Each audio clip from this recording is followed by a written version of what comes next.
Nice to have you here in Munich. Thanks for coming. You are creator of the concept Big Five for Life, and this is explained in the book Life Safari. What does that mean, the Life Safari? You know, the concept of Life Safari, as you mentioned, the Big Five for Life is woven into the story.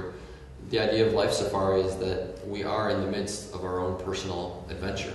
And the word safari has that connotation of adventure and excitement and seeing something new.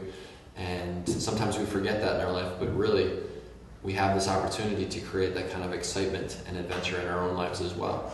And so the reason that I titled it Life Safari, obviously the story is set in Africa, so there is that whole African feel to it. But the reason that I added the word life to the title is because we are in the midst of this great big adventure, which is our own personal life safari. What are your experiences when you work with the children in school or with students? I heard about a project that Y Cafe book is in a university. Life Safari. Life Safari, okay. Right. Is in a university. How does school life change for these kids?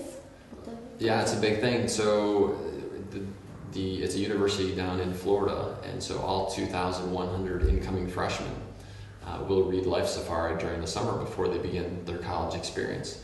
And then they're going to spend the first 4 weeks of their college experience writing about their Big Five for Life, defining their Big Five for Life, writing about it, and then taking a good look at their college plans and saying, wait a minute, do the college plans that I thought I had, are they in alignment with my Big Five for Life?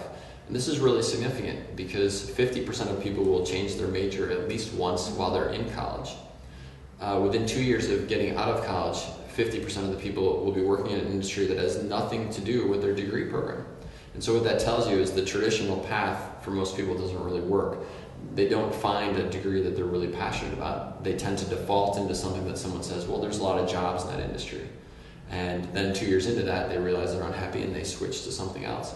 And so the university felt that this is a great opportunity to help these students right from the start of their college experience figure out what they really want to do with their life.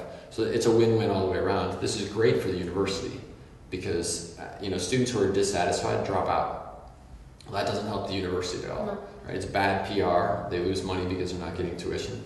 And obviously it's bad for the students because if they get to school and they spend all this money and then they don't get something out of it that is of real value, why would you want to walk out with $120,000 in student loan debt only to have an industry and a job that you don't even like? That'd be horrible. Yeah, and when you think a little further, these students go to jobs later, and when they know what they want and get the job they really want, what does that mean? They're great employees. Yeah. Yeah, they're highly motivated, and when you're doing something that you like to do, it fosters the goal towards becoming an expert. And so when you're an expert, you make a lot more money than if you're a generalist. And so I'll be speaking to these students at the midpoint of those 4 weeks. That's one of the key messages I'm going to tell them is that if you're going to spend all this time at university, become an expert in something that you are passionate about. Not only is it more fun and a much better and enthusiastic way to approach life, but it's definitely the path to financial success as well.